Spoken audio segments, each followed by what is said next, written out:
বছরের পর বছর বেতনহীন আউটসোর্সিং কর্মচারীদের জীবনে অন্ধকারের রাজত্ব। দেশের বিভিন্ন সরকারি ও স্বায়ত্তশাসিত প্রতিষ্ঠানে বছরের পর বছর ধরে কাজ করছেন হাজারো আউটসোর্সিং কর্মচারী। কারো পদবি অফিস সহায়ক, কারো নিরাপত্তা কর্মী, কেউ আবার হাসপাতালের পরিচ্ছন্নতা কর্মী।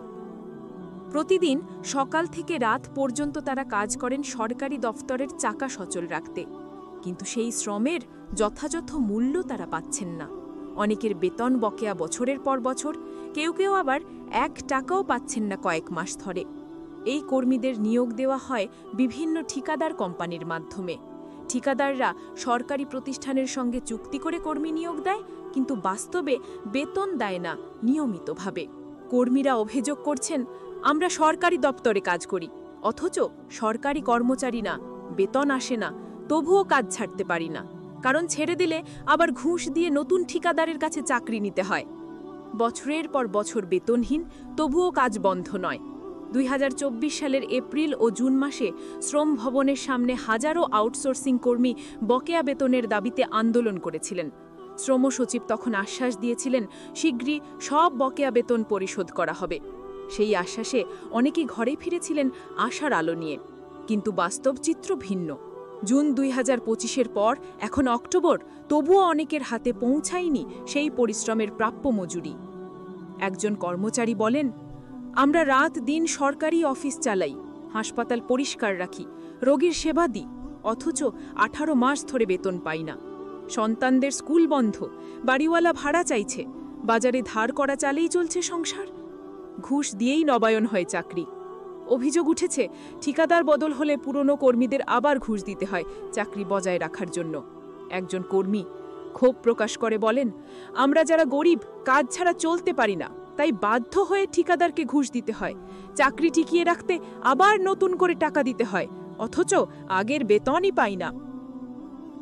এ যেন এক দুষ্ট চক্র, যেখানে ঘুষ, বঞ্চনা আর অবহেলা মিলেমিশে তৈরি করেছে নির্যাতনের নতুন ইতিহাস। বকেয়া বেতনের কারণে অনেক কর্মীর পরিবার এখন অভাবের চরম সীমায়।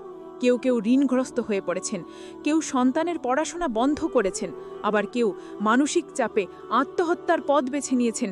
এমন ঘটনাও সাম্প্রতিক আলোচনায় এসেছে। সরকারি দফতর সচল, কিন্তু জীবিকা অচল। সবচেয়ে দুঃখজনক বিষয় হল, যে সব সরকারি দফতর, হাসপাতাল, স্কুল, কলেজে, অফিসে এই আউটসোর্সিং কর্মীরা কাজ করেন, সেখানে কাজ থেমে নেই। তারা প্রতিদিন দায়িত্ব পালন করছেন নিয়মিতভাবে, অথচ তাদের জীবন থেমে আছে বেতন নামের প্রতিশ্রুতির অপেক্ষায়। একজন বিশ্লেষক বলেন, এরা সরকারের প্রতিষ্ঠান সচল রাখে, অথচ সরকারের চোখেই অদৃশ্য থেকে যায়। ঠিকাদাররা টাকা নেয়, কিন্তু কর্মীরা পায় না। এ এক প্রাতিষ্ঠানিক অবিচার। মানবিক বিপর্যয় নাকি প্রশাসনিক ব্যর্থতা? প্রশ্ন উঠছে, এই দুর্দশা কতদিন চলবে? শ্রম আইন অনুযায়ী কর্মচারীদের সময় মতো বেতন ও নিরাপত্তা নিশ্চিত করা সরকারের দায়িত্ব, কিন্তু যখন বছরের পর বছর পার হয়ে যায়, তখন এই নীরবতা এক ধরনের প্রশাসনিক ব্যর্থতা হিসেবেই প্রতীয়মান হয়।